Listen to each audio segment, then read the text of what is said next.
Thank you for joining me today in Frugal Willie Mae's kitchen, and today I want to share with you how I cook pinto beans with 3 ingredients the very quickest way.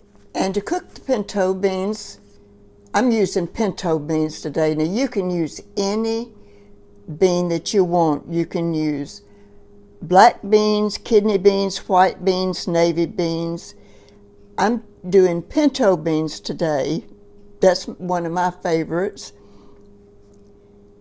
And I've already rinsed 2 cups of dried beans, and I'm rinsing 3 times in cold water until the water is clear. Then I put the beans in a pot, cook on high, then medium, 3 minutes, stirring occasionally. And this is to get some of the gas out of the beans.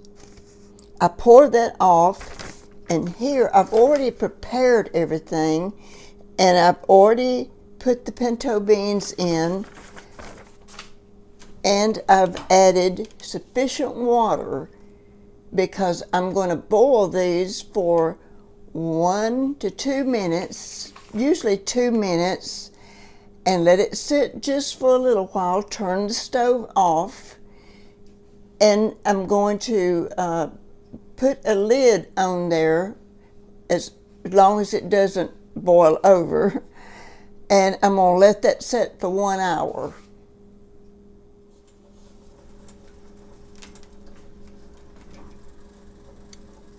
The beans are boiling. Now I started out on high, and then I gradually turn it down to medium.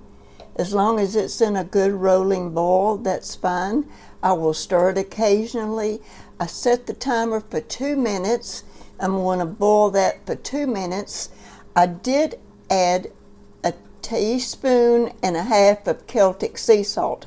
Now this has a lower sodium count in it, so if you're using regular salt, 1 teaspoon may be sufficient for you. You can determine that. I did add enough water to cover the beans so that when they start to swell during that hour of sitting, that it doesn't, that it has plenty of water to do the swelling. Once the 2 minutes are up, I turn the stove completely off, but I do leave my pot on the eye of the stove. I'm going to let it cool down just a little bit. When it cools down enough, I'm going to put the lid on it. But if I put it on there now, more than likely it's going to boil over. So I'm going to wait just a few minutes to put the lid on, and then I will time it for 1 hour. This method is going to save electricity, and it does save time. Okay, that hour is up. So I'm going to start cooking again. I'm going to turn this on medium. Well, I'm going to start it on medium high and let it get to boiling again, and then I will turn it down. Now at this point, you don't want the lid all the way down because we're going to be boiling. So I'm going to cock the lid like so to let the steam escape, and it will keep it from boiling over. I don't like boiling over because that's a mess that I have to clean up. Now if you were to forget or get distracted during that hour wait, it doesn't hurt anything if you go over an hour to before you start cooking again. And I've had that happen to me where I got interrupted, and maybe I would come back even 2 hours later, and it didn't hurt anything. I just turned the pot on and kept on cooking.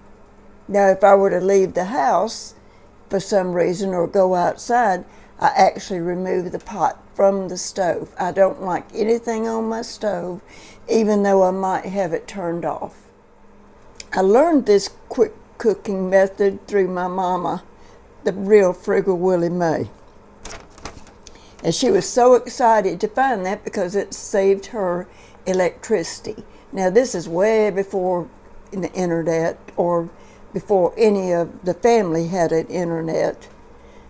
So I don't know if she read it in a newspaper or a magazine, but whatever it was, it changed her way of cooking and made her save, like I say, save the electricity. Now in the case of pinto beans, you want to stir that occasionally.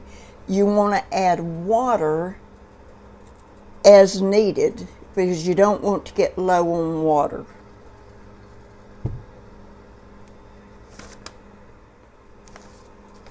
One of my favorite beans to cook, of course, is pinto beans. I also like black beans and kidney beans and white beans.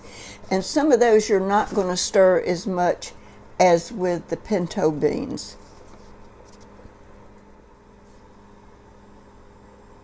And if you like dried beans, cooked dried beans, what is your favorite? Dried beans are so versatile in the things that you can do with that. This pot of pinto beans, I could actually serve it just with onions and cornbread or pickle relish or a side dish, and that's usually the way I like to eat it, at least part of the time. You can also add brown sugar and ketchup to make baked beans to whatever beans you're cooking. You can eat them like most sailors do. I've had family members who were sailors, and they just put ketchup on their pinto beans or other beans. You can make refried beans. You can take the beans and add a hot sauce to the beans so that it has a kick.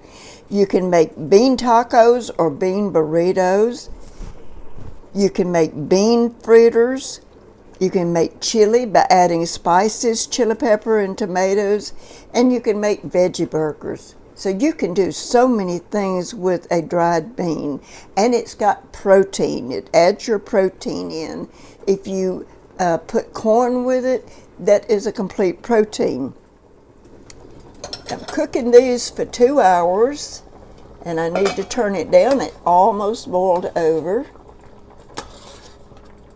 And with pinto beans, like I say, you stir them periodically. Ooh, but they're cooking. Normally I cook them about 2 hours. And I will come back in every 30 to 45 minutes and check to make sure the water level is sufficient. And if it goes down very far, I add more water. These beans turned out so good. It did not take the 2 hours. It was about an hour and a half, and they're completely done. And putting with some cornbread muffins, and you've got a meal just in itself if that's what you like, or you can add vegetables to it. But I hope you'll try this and see how easy it is to cook. Now, you can buy canned pinto beans or black beans or whatever, but there's no comparison to what you cook yourself, and it really doesn't take that long. And I hope you like this method of making quick dried beans. I hope you come back to see us. God bless you, and may His face shine upon you this day.